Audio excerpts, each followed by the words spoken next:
¿Qué tal, amigos? ¿Cómo están? Muy buena tarde.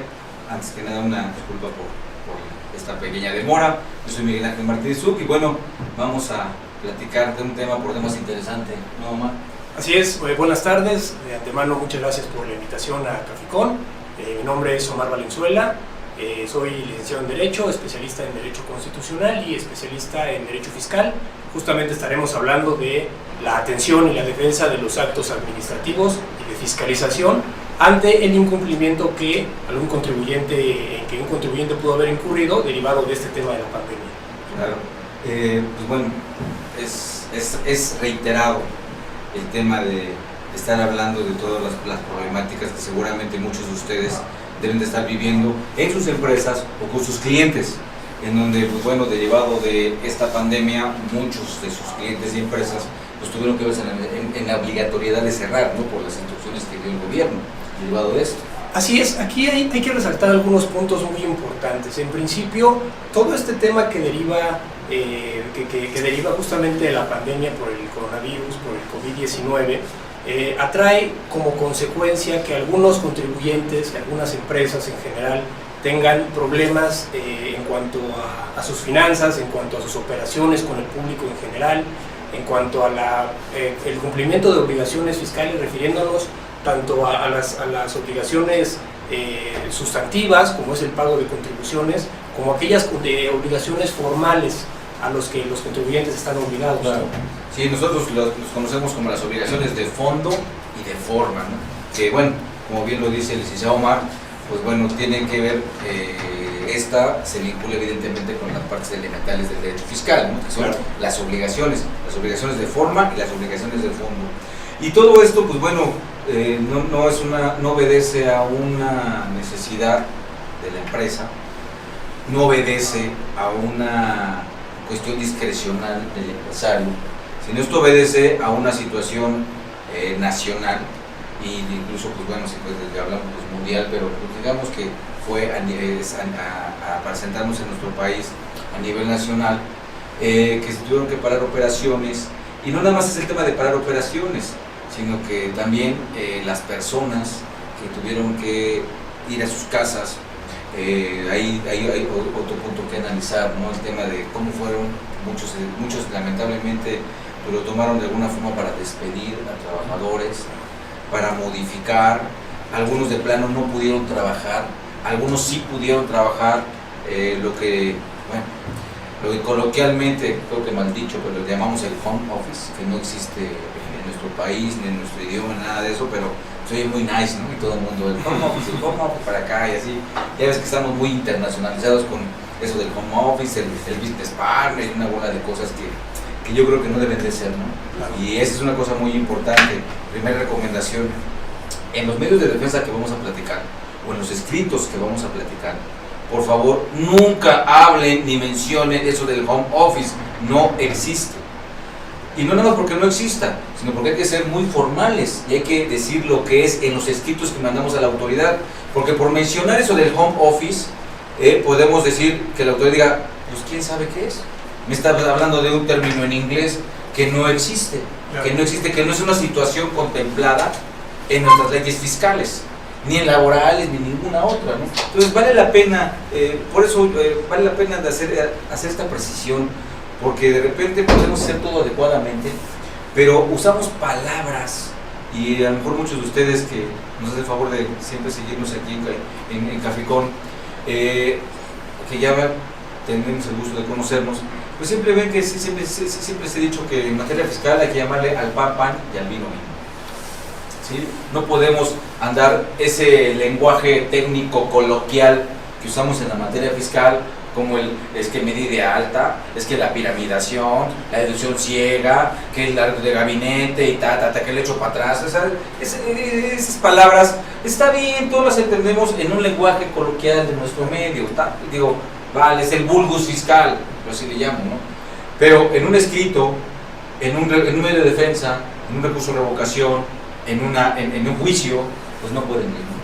Claro, son palabras que no deben ir, ¿no? Así es, retomando justamente la idea del contador Miguel Ángel, de lo que vamos a estar platicando es de algunas consecuencias que pueden tener los contribuyentes derivado de los incumplimientos que se causaron por la pandemia, en caso de que sea ese el caso. Entonces, al momento de que nosotros vamos a transmitir una idea, vamos a hacer valer un medio de defensa, como dice el contador, tenemos que ser muy técnicos, tenemos que ser muy precisos en los conceptos que vamos a desarrollar para que la autoridad justamente pueda entender primero la idea y buscando justamente que nos dé la razón. ¿Por qué? Porque este tema es importante, porque si nosotros, y justamente es de lo que vamos a hablar, queremos demostrar, por ejemplo, ahorita entraremos al tema, un caso fortuito o fuerza mayor, y lo explicamos de una manera informal, la autoridad no va a entender cuál es el sentido de nuestros argumentos y por lo tanto no nos va a conceder la razón.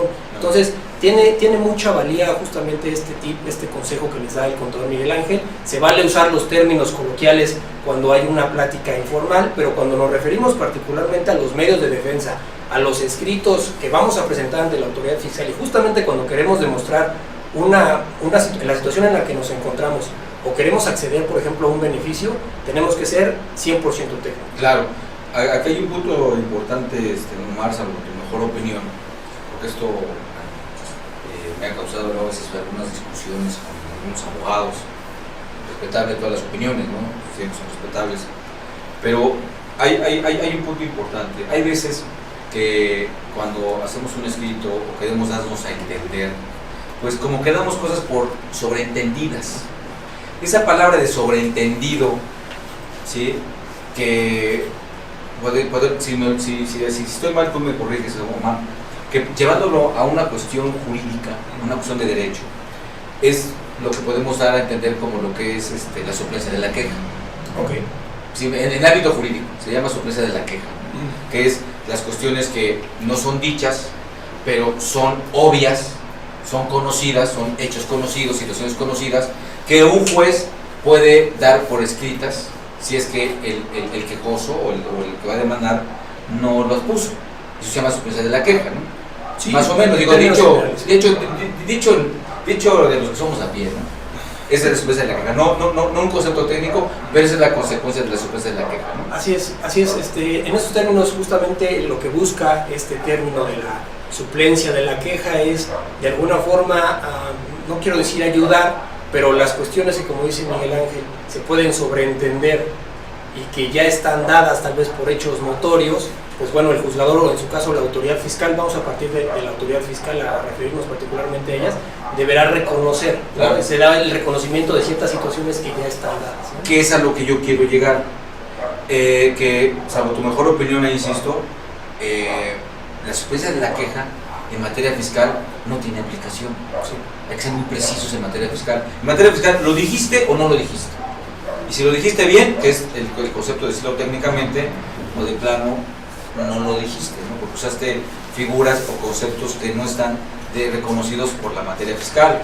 Acuérdense de todas las fundamentaciones que seguido hacemos mención, es el artículo 6 del Código Fiscal, cuando dice que la contribución se causa conforme a la situación jurídica o de hecho prevista en la ley. Entonces tengo que usar lo que la ley reconoce, lo que la ley establece, así como el hecho imponible y el hecho generador. El hecho imponible es lo que la ley establece y el hecho generador es la conducta que se ubica en ese supuesto que la ley establece. Entonces tómenlo en cuenta. De veras, es muy serio este tema. Tratamos de no hacerlo tan serio, ¿no? Pero es muy serio.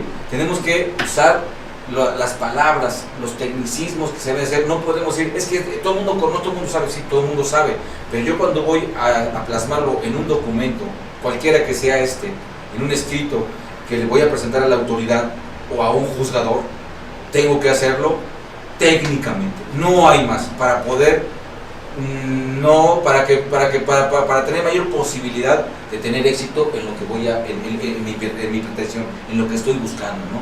En este caso, medularmente, en términos de lo que se referirá nuestra plática, es atender un requerimiento, ¿sí? Hacer una solicitud, ¿sí? Lo que a veces llamamos consultas, ¿sí? A veces darle respuesta a la autoridad, concientizar a la autoridad, un recurso de revocación, ¿sí? A lo mejor también aplicar el 35 de un párrafo del Código Fiscal, una reconsideración.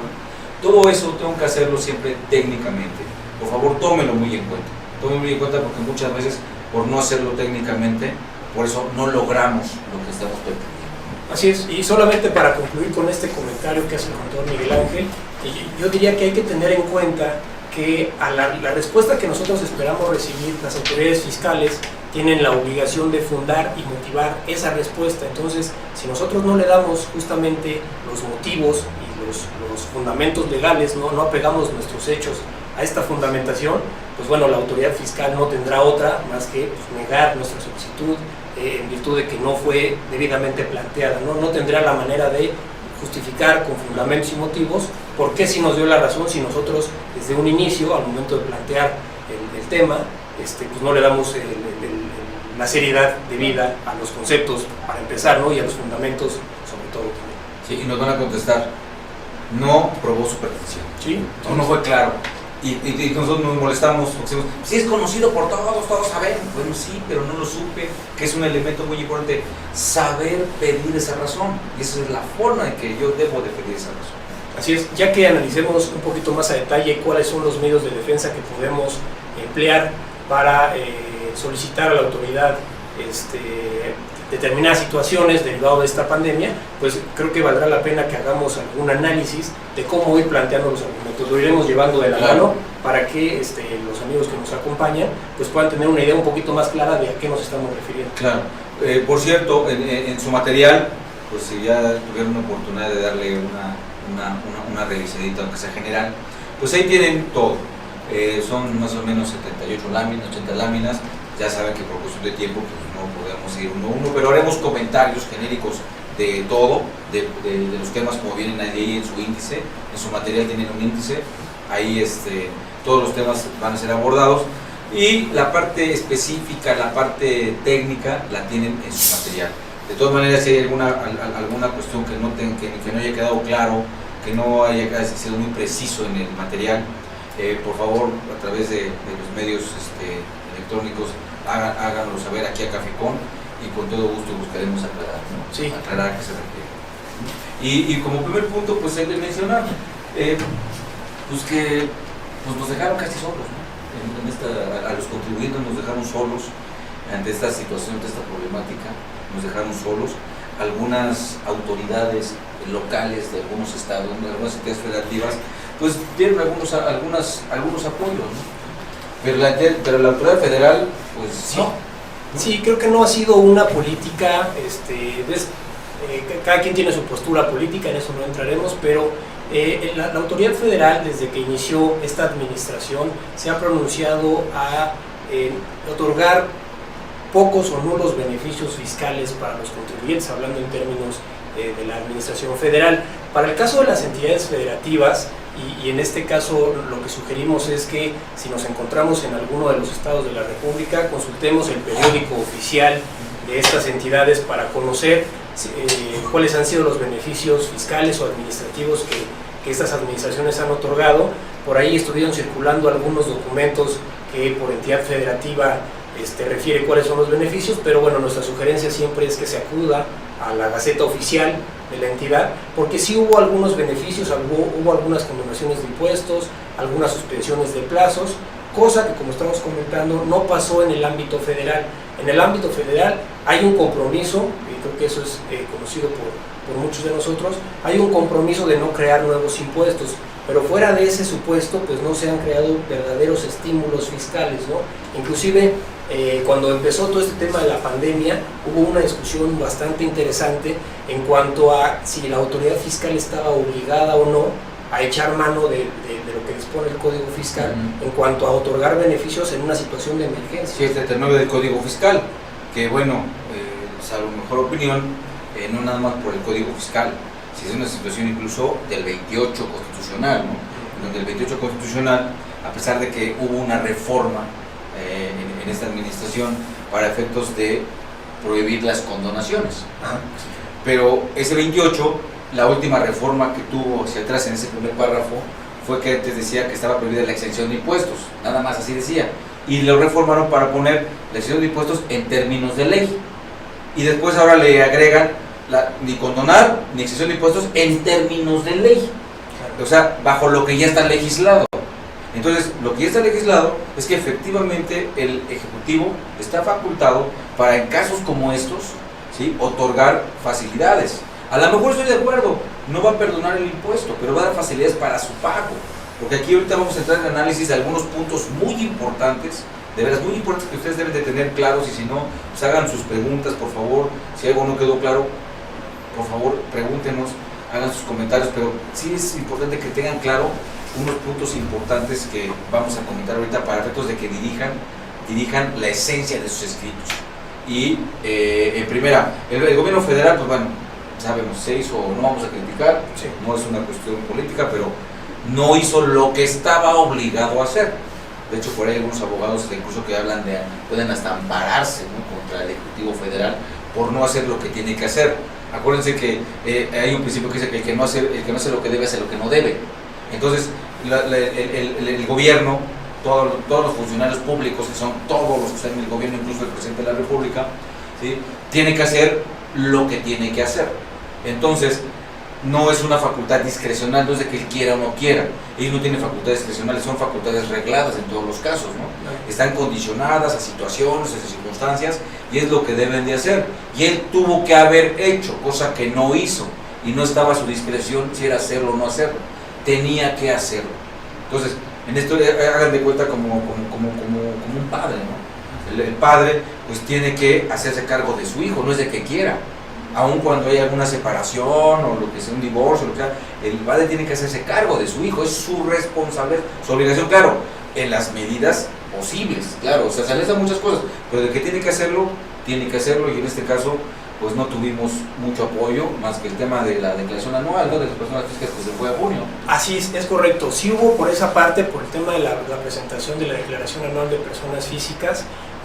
Para este supuesto sugerimos acudir a la regla a la regla 13.2 de la resolución miscelánea. Ahí se establecen los lineamientos, las condiciones para que se pueda dar esta prórroga en la presentación de la declaración. Y también, como sugerencia, recientemente la Secretaría de Hacienda y Crédito Público, a través del Servicio de Administración Tributaria, emitió un documento en donde se contienen ciertas preguntas frecuentes, algunos puntos a considerar para poder llevar a cabo debidamente la presentación de la declaración anual de personas físicas. Entonces, sugerimos acudir a la regla y acudir también a este documento de preguntas y respuestas, que la verdad está de una lectura bastante sencilla y creo que podría orientar a los contribuyentes que se encuentran en este supuesto a presentar debidamente su declaración anual y no incurrir si de por sí hubo una prórroga, no incurrir en algún incumplimiento en esta obligación.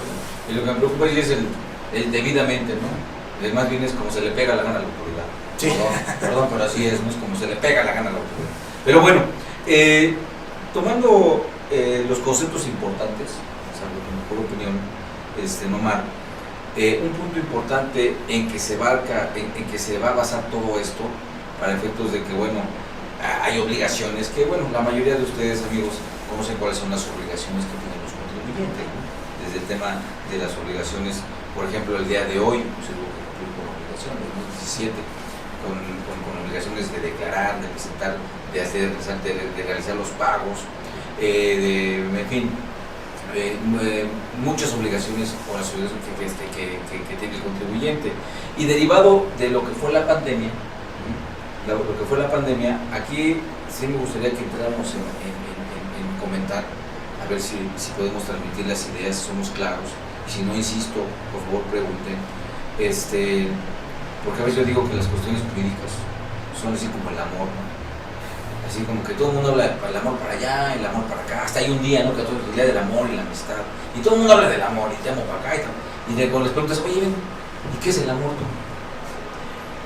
Y empieza así como que, pues es un sentimiento, bueno, el odio también es un sentimiento, ¿no? Es una sensación, pues el hambre es una sensación. O sea, ¿cómo definir, cómo conceptualizar lo que es el amor? Está complicado. Sí.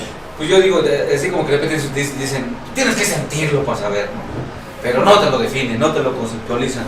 Aquí buscaremos, a veces los conceptos jurídicos, a veces así pasan, ¿no? Son difíciles de transmitir algunos, pero buscaremos transmitir esta situación que es muy importante, ante estas obligaciones que tuvieron que haberse dado cumplimiento, el tema de lo que es el caso fortuito y la fuerza mayor, que tienen como sustento importante tienen como sustento importante un principio general de derecho que dice que nadie está obligado a lo imposible, ¿no? Así es. Y ese principio general de derecho es aplicable porque es reconocido por la Constitución, artículo 14, penúltimo párrafo, en donde establece que para efectos de emitir resoluciones, que también conlleva a la interpretación de la norma, se tienen que ver primero la literalidad de la norma. Así es. Segundo, los métodos de interpretación jurídica. Y tercero, habla de los principios generales del derecho, como elementos para interpretar las disposiciones. Entonces, este principio que dice que nadie está obligado a lo imposible, o a lo imposible nadie está obligado, o como se acomode, pero en esencia es que nadie está obligado a lo imposible, ¿sí? Es en donde se sustentan estos conceptos de caso fortuito y fuerza mayor, ¿no? Así es.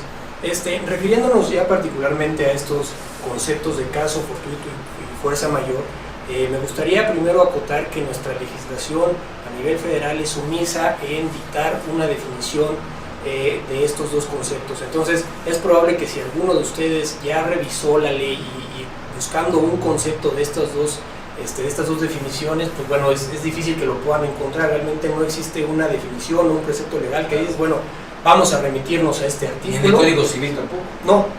Se mantienen generalidades, algunos aspectos que se deben considerar para acreditar que hay caso fortuito o fuerza mayor, porque es un tema que aplica para obligaciones civiles, mercantiles y también fiscales. O sea, no fuera del ámbito fiscal, estos comentarios esperamos que sean de su utilidad, porque sabemos que el incumplimiento por parte de los contribuyentes, de los empresarios, no solo se dio en temas fiscales. A lo mejor yo me quedé impedido para dar cumplimiento a un contrato que se rige bajo las disposiciones civiles o mercantiles. Claro. O sea, estos temas de caso fortuito y fuerza mayor son de suma importancia, y bueno, quería empezar con decir que no están debidamente definidos en nuestra legislación. Por lo tanto, podemos acudir a la doctrina civil. Estos son términos que surgen del derecho civil, y para irlo entendiendo paso a paso, debemos establecer primero que ante el incumplimiento de una obligación, esa conducta de incumplimiento la podemos catalogar de manera general en una conducta ilícita, una conducta que está fuera de la ley. Si yo incumplo con una obligación, entonces estoy actuando fuera del marco legal, ¿no? ¿Cómo interviene el caso fortuito o fuerza mayor? Dice que si se acredita alguno de estos dos, entonces el deudor, el culpable de la omisión, no será responsable. Estos eximen de la responsabilidad del deudor porque quedó justamente imposibilitado para cumplir con esta obligación. Es justamente lo que refería el contador Miguel Ángel. Si yo no puedo estar obligado a lo imposible, es un principio general del derecho. Entonces, justamente si acreditan caso fortuito o fuerza mayor, eso exime de la responsabilidad. ¿Cómo aplica esto en materia fiscal? Vamos a pensar tal vez en multas y recargos. Claro, ahí nada más permíteme una precisión, a ver si estoy en lo correcto. El caso fortuito y la fuerza mayor tienen, como bien decía Omar, tienen características. Tienen características que los van a identificar. Claro. Pero déjame decir esto. Depende del ámbito en el que estemos, el fiscal, el civil, el mercantil o el personal, incluso el de cotidiano, se presentan de forma diferente y guardan características diferentes. O sea, ¿esto qué quiere decir? Que es una situación, lo que vamos a hablar es de situación enfocada directamente a la materia fiscal. De la doctrina tomamos la parte esencial, por eso digo, a veces eso es como el amor, ¿cómo lo explicas, no? Es decir, a ver, Omar, da un concepto. ¿Qué dirías? Pues no hay un concepto como tal, ¿no? O se puede lograr un concepto, pero a lo mejor podría coincidir con tu concepto, ¿no? Exactamente. Entonces, hay una disculpa. Entonces ahí es donde viene el tema, pero hay características a cumplir. Claro. Que esas sí son obligadas, ¿no? Claro. Son obligadas, pero la forma, como bien comentaba el señor Omar, que se van a dar, por ejemplo, ante el incumplimiento de un contrato con un cliente, por ejemplo, no se va a dar igual que ante el incumplimiento de una obligación fiscal. Por eso hay que tener mucho cuidado de cómo decirlo. Aquí nada más la recomendación que me gustaría hacer es que lean algunas disposiciones de derecho civil que tengan que ver con las obligaciones, porque este concepto de caso fortuito y fuerza mayor está dentro de las obligaciones, que incluso uno de los efectos de estas dos situaciones o de estos dos conceptos es que eximen al que tenga obligación ¿sí? Del no cumplir sin repercusión. Así es. Sin que tenga una repercusión. Eso es lo que tenemos que hacer valer en estos casos que tenemos en la materia fiscal. Entonces, no va a aplicar para todos los demás, ni para el civil, ni para el mercantil, incluso para el laboral también. Claro. Ni para el laboral. En cada ámbito tienen características diferentes, ¿sí? Situaciones diferentes. Para el fiscal es a lo que vamos a dirigir ahorita. Eso me gustaría que lo tengan muy presente. No, la esencia sí la pueden llevar, pero la situación es muy diferente, ¿no? Si lo queremos llevar al mundo mercantil, al mundo civil, al mundo laboral, que lamentablemente con esto de la pandemia los empresarios están teniendo problemas en todos los ámbitos, ¿no? En todos los ámbitos, hasta para lo que está llamando para la nueva normalidad, también es un problemón esto de los cumplimientos. Pero bueno, esa es la directriz, ¿no? El caso que le vamos a dar al caso de la fuerza mayor. Así es, y justamente qué bueno que hiciste esta acotación, amigo, porque ya estaba yo entrando en materia sin primero establecer qué es lo que podemos entender por caso fortuito o fuerza mayor, que yo creo que vale mucho la pena el análisis. Claro. Primero hay que establecer que de caso fortuito o fuerza mayor las consecuencias en ambos casos son las mismas. Evitan o son una causal en donde el deudor de una obligación no se debe considerar como responsable de la misma respecto de las consecuencias del incumplimiento, no del cumplimiento propio de la obligación. Claro. O sea, la obligación se debe de cumplir a menos de que esté completamente obligado a cumplirla. Sin embargo, si ante el incumplimiento ocurría una sanción, al ocurrir caso fortuito o fuerza mayor, eximen de esa responsabilidad de la consecuencia ante el incumplimiento. Entonces, desde ahí podemos partir. Ahora, hay posturas que se contraponen, pero podemos decir que en términos generales un caso fortuito se refiere a un hecho producido por la naturaleza. Es como un claro ejemplo, pues un temblor, ¿no? Una pandemia, como lo que estamos viviendo, un huracán. Son casos que no se pueden evitar, son casos que justamente como las características lo señalan. Y lo que está pasando en el sureste, ¿no? En el sureste, lo que está pasando de las inundaciones. Claro, sí. Habrá incumplimientos por una situación de un caso fortuito. En este caso, el COVID-19 pues es un caso fortuito. Claro. Lo que da origen es a todo esto es el caso fortuito de ese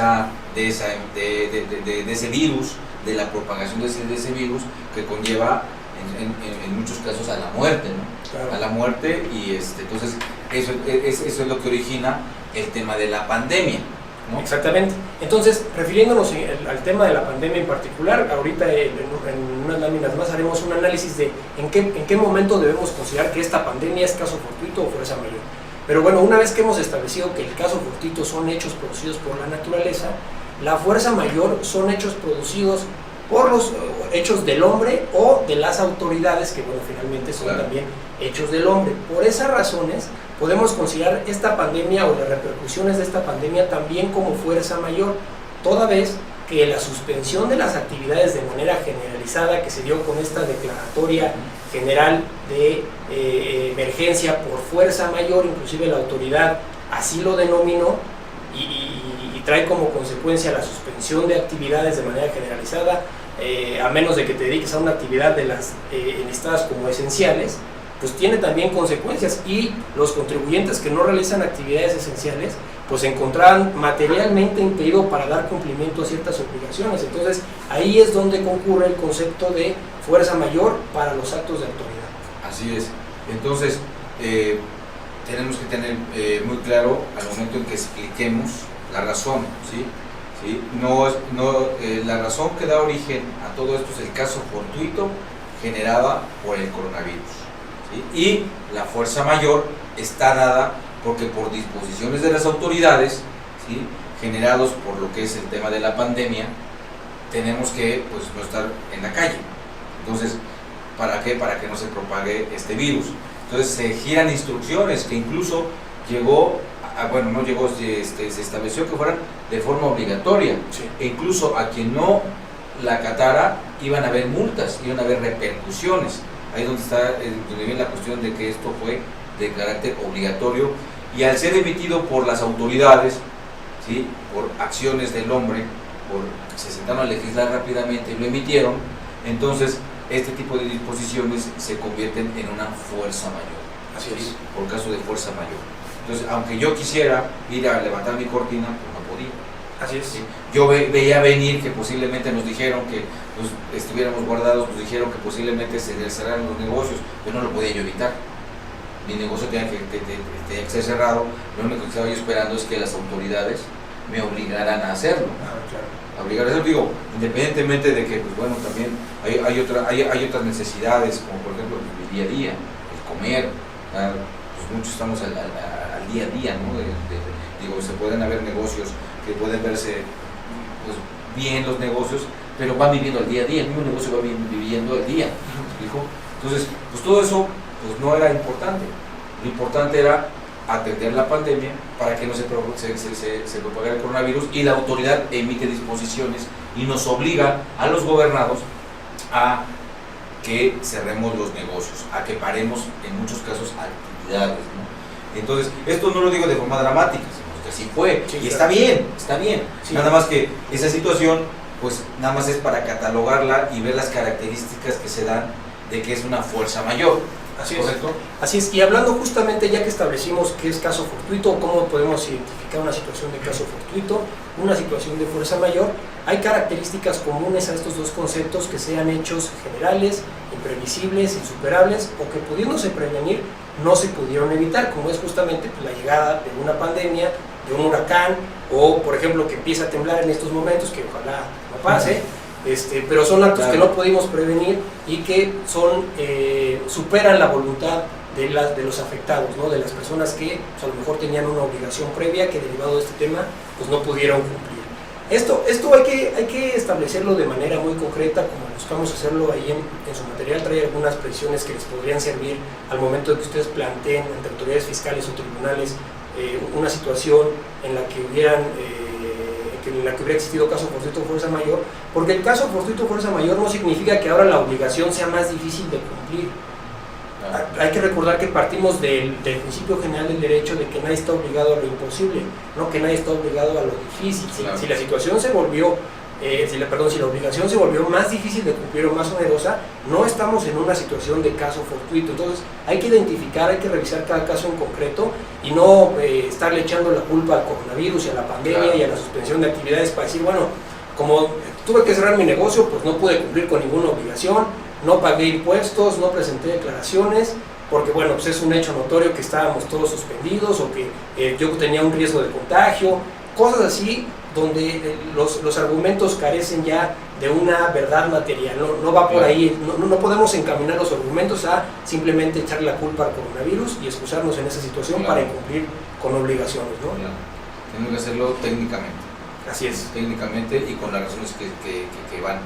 En este orden de ideas vale la pena analizar el tema de decir, bueno, yo tenía, por las fechas en que todo esto, yo tenía la obligación, déjame referirme a la declaración anual, ¿no? Tanto de personas morales como de personas físicas. Teníamos la obligación de la declaración anual. Y es obvio que se refiere a mi resultado que tuve del año anterior. Si cualquiera que haya sido este resultado que me dio como consecuencia el causar una contribución y luego entonces tener que pagar esa contribución, pues bueno, tengo ahí otra situación en el cual, oye, se refiere, no estoy cobrando lo de ahorita, no estoy declarando lo de ahorita, sino estoy declarando lo del año pasado, y ese dinero lo debes de tener. Entonces, como ese dinero lo debes de tener, entonces me lo debiste de haber pagado, no estás en caso fortuito ni fuerza mayor. Entonces eso pudiera ser, pero hay una cosa muy importante, es decir, bueno, como derivado del caso fortuito de la fuerza mayor, ¿sí? Yo no tengo actividades y luego entonces no estoy generando ingresos para pagarte lo de ahorita, y bajo la cuestión de hacer el cuidado de que mis trabajadores o mi trabajador o mis costos que no se van, como por ejemplo la renta, la luz, el teléfono, ahora sí que aunque no lo use, pero pues tengo que estar haciendo pagos. Mi nómina, mis trabajadores, ¿qué hago con ellos? Que así tenga 2, 3, 4 trabajadores, o 100 trabajadores, o 1000 trabajadores, según el tipo de empresa, pues también estoy previendo que ellos pues bueno, no caigan en problemas también generado de este coronavirus y que no tengan que se vean obligados a salir a buscar otro tipo de ingresos, porque ahorita mi fuente de trabajo está cerrada. Entonces yo estoy previendo, estoy tomando cuestiones preventivas, estoy usando ese dinero para lo que viene, porque incluso a lo mejor lo puedo tener en la cuenta de banco, ahí está el dinero, pero al final del día ese dinero lo estoy previendo porque pues no hay un momento todavía establecido para que todo el mundo ya vuelva a tener los ingresos cotidianos, que aparte no va a ser tan fácil, es decir, va a ser a partir vamos a suponer, déjenme decirlo así de manera de ejemplo, a partir del 15 de agosto, ¿no? Ya abrí, ya otra vez las metas, no, ¿por qué? Porque pues, la situación económica está complicada para todos, entonces pues voy a tener casi como que reiniciar mi negocio, ¿no? Tengo que ponerlo nuevamente en condiciones, la limpieza, cuestiones que a lo mejor se descompusieron, o mi maquinaria, no sé, tantas cosas que pueden pasar, la computadora está parada, a lo mejor le pasó algo, o sea, volver a poner mi negocio en posición para que funcione, no importa el tamaño que sea. Y el tema de mis trabajos, entonces ese dinero lo tuve que destinar para que mi empresa no muera, no para que yo no muera, sino, bueno, de paso, ¿no? Pero para que mi empresa de plano no tuviera que cerrar.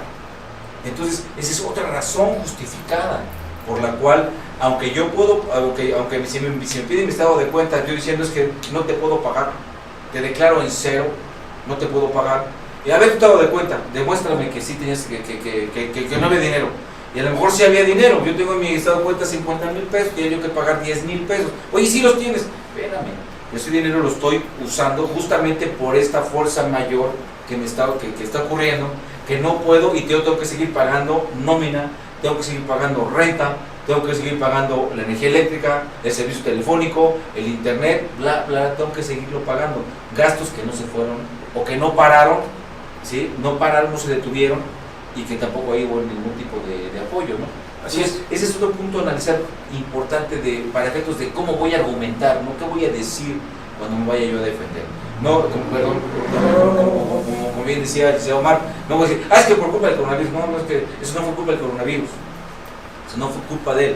Tenemos que ser técnicos, tenemos que irnos al tema y en el sentido de la materialidad de la situación que se presentó en mi empresa, y cada empresa tiene situaciones diferentes, aunque a lo mejor muchos pagan renta, muchos igual a luz, pero son circunstancias, situaciones muy, muy diferentes, ¿no? Así es, y justamente complementando este comentario que hace el contador Miguel Ángel, una sugerencia es que toda esta evidencia que se ha causado derivado de la crisis económica que causó la pandemia y la suspensión de actividades, es importante que nosotros conservemos y le demos cierta estructura a esta evidencia. ¿Y a qué me refiero con todo esto? Ahorita que haces el comentario, Miguel, me acordé de un debate muy interesante que inició cuando justamente se ordenó la suspensión de actividades, de cómo puede responder un patrón ante la suspensión de actividades, ante la crisis económica que ya existe y que se va a seguir prolongando hasta tanto la suspensión no mejore. ¿Qué debo hacer con mis trabajadores? ¿Los corro a todos? ¿Hago una negociación? ¿Les bajo el sueldo? Les pago hasta que se me acabe el dinero? Y en ese les pago hasta que se me acabe el dinero puede existir también la provisión que yo tenía del pago de contribuciones, como decía Miguel. Si yo estaba provisionando el pago del impuesto anual del ejercicio, por ejemplo, 2019, y esa provisión se me fue en sueldos y salarios para no correr a todos mis trabajadores, ¿qué debo hacer? ¿No? Entonces hubo un debate muy interesante. En conclusión, yo recuerdo que en la firma sugeríamos a nuestros clientes justamente que se tratara de llegar a un acuerdo con los trabajadores con la finalidad de que subsistiera la fuente de trabajo, que subsistiera la fuente de ingresos, y bueno, pues ahí manejar, tal vez acortar los periodos de trabajo, tal vez acortaban también cierto pago de remuneraciones. Entonces, justamente todos estos actos van dejando una evidencia, y esa evidencia me va a servir a mí, contribuyente, para poder decirle a la autoridad, mira, pues no me lo estoy sacando de la manga, no es que no quiera pagar, hice un arreglo con mis trabajadores, un arreglo que inclusive quedó por escrito, le reduje el sueldo, esa reducción de sueldo también se ve reflejado en el pago de cuotas, tal vez puede ser, o tuve que correr a la mitad. Entonces, todas estas evidencias van a servir como sustento para que al momento de que nosotros planteemos solicitemos un beneficio, planteemos una solicitud a la autoridad, o inclusive este tema termine en un medio de defensa, pues bueno, nosotros podamos acreditar que estábamos verdaderamente en un caso de fuerza mayor. Claro, el tema de negociar con quien me renta la oficina, oye, no es que no te quiera pagar, vamos a diferir, ¿no? A lo mejor te pago el 30%, el 20%, no lo sé, o el 50%, y vamos difiriendo. Creo que también ahorita es un momento en el cual, pues, trabajadores, terceros, como en este caso los que rentan, todos caer en cuestiones de negociaciones, porque si no vamos a atascar los tribunales de juicios, porque tengo un contrato firmado en donde tú, Omar, me tienes que pagar la renta, y quedamos que me tienes que pagar 20,000 pesos de renta, y ahí está el contrato y incluso hasta lo llevamos ante un notario a ratificar firmas, y tú me firmaste pagarés también incluso. Pues sí, pero el tema es que no está obligado a lo imposible. Entonces, ¿qué es lo mejor? En vez de que me digas, ay, entonces que Miguel, no te puedo pagar, no te voy a pagar, hazle como quieras, y irme a un tribunal. A mejor decir, oye, vamos a sentarnos a negociar. Ya sé que no puedes, yo también necesito que me pagues mi renta, porque pues, de ahí vivo, pero pues no se puede. Oye, pues ¿cómo podemos negociar? Mira, te voy pagando ahorita este tiempo, prorrogamos. Acuérdense que en materia de contratos también se pueden establecer adendums o novaciones a los contratos, no son figuras reconocidas, en los contratos se pueden modificar, y hay seguridad, hay certeza en ese apoyo. ¿Y por qué digo esto? Porque también son documentos que nos pueden apoyar para sustentar la situación que tiene la empresa, como que no, oye, no nada más eres tu autoridad. Mira, como bien comentaba Omar, oye, tengo con los trabajadores, tengo con mi alrededor, a lo mejor con Telmex no lo voy a poder hacer, ¿no? Sí, la verdad que sí. Es más, entre yo 3 líneas, nomás tengo 2, porque nomás puede pagar una. O sea, no sé, según la circunstancia que se presente, y perdón, no lo digo de manera de risa, sino es una situación real que se está presentando con muchos contribuyentes. A lo mejor ya 3 líneas de teléfono, y nada más puede pagar una, se queda con una, y las demás, pues a ver qué pasa, ¿no? A ver si después le van a cobrar o cosas así, o los de la luz, eso sí, pues te van a llegar y te cortan el servicio de luz. Ponderar con qué sí, con qué no, pero hacer esas negociaciones, tener esos acuerdos, que no queden nada más de forma verbal, que puedan estar instrumentados en algún documento formalmente elaborado, para después hacer probanza en los medios de defensa, ¿no? Claro. Entonces, justamente por eso, ese es el sentido de los comentarios. Como decía Miguel, si hay alguna duda en relación a esto que estamos planteando, que no son temas un poquito técnicos, la verdad es que se puede confundir, son susceptibles de confusión en decir, bueno, ¿cuándo estoy en caso fortuito, cuándo no, cómo lo pruebo? Por supuesto hay que revisar cada caso en particular, pero estos comentarios creo que pueden ser orientadores en decir, bueno, realmente no estoy en un caso fortuito, ¿no? Realmente estoy en posibilidad de cumplir con mis obligaciones, lo hago, no puedo justificarme claro. en estos temas. Entonces, justamente sí, espero que vaya quedando. No es como la vela de las tortillas, ¿no? Que hoy me formo y ya me va a tocar. Ajá, exactamente, o claro. como la empresa de mi vecino sí incurrió en esta situación de caso fortuito. Yo también. Pues entonces yo también, porque hasta nos dedicamos a lo mismo. Entonces, autoridad fiscal, si a él le diste, a mí también dame, o tribunal, si reconociste ahí, pues también reconoce acá. Este tipo de comentarios van encaminados a que analicemos particularmente la situación que tenemos como contribuyentes, como empresarios, para poder realmente determinar si estamos en caso fortuito fuerza mayor y si tenemos la posibilidad de acreditarlo también. Claro, y todo esto con la finalidad de tener éxito en esa defensa, ante darle respuesta a un requerimiento, darle respuesta a una solicitud de información. Estábamos igual en plena pandemia y la autoridad seguía haciendo invitaciones a los contribuyentes para que acudan a las oficinas de las autoridades. Ya ven que en esas revisiones profundas que están haciendo, donde te pasan el cinito de los últimos 5 años de tu empresa, y ahí están, y puedes tomar foto, no hay cita de nada, no hay probanza de nada, más que la invitación a que vayas, y la invitación velada con el tema de que si no asistes, pues te van a ejercer facultades, ¿no? O sea, amenazante totalmente. Querían que fueras. La respuesta a esto, había que darle respuesta. Pero una invitación, había que darle respuesta, ¿no? Claro. La respuesta que dimos en la oficina a los clientes que les llegaron estas invitaciones, pues era generada de todo esto. ¿Sí? No quiero ir. O sea, No debo de ir, que no es lo mismo, ni tampoco no puedo, no es no quiero ni no puedo, es no debo de ir, generado por esta fuerza mayor derivada de lo que las autoridades dijeron, ¿sí? Y para cumplir con esta emergencia, que así se habló de esta emergencia sanitaria, ¿no? Así es. Que se dio. Esa fue la razón, esa es la cuestión técnica, ¿sí? Que se le dio, y la autoridad pues igual se mandó por el buzón tributario, se dio contestación, y la autoridad pues, se quedó tranquila y en paz y sin problema. De hecho contestó que no había ningún problema, ¿no? Así es, justamente lo comentamos en la firma en su momento, y por eso es la razón de ser tan insistentes en estos comentarios, porque fue la manera en la que se planteó. Consideramos que la autoridad nos dio las razones, y bueno, pues realmente me estás dando razones, ¿no? Me estás dando una explicación, una justificación completa de decir, bueno, ¿por qué no acudo o si acudo a esta invitación? Sí, porque si no dicen, pues tú sabes que hay pandemia, pues no, espérame, o sea, lo que yo sé pues es una cosa muy diferente.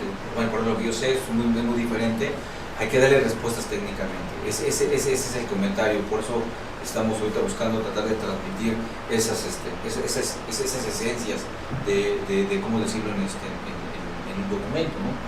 Porque eso es lo que le va a dar validez a lo que nosotros estemos diciendo, ¿no?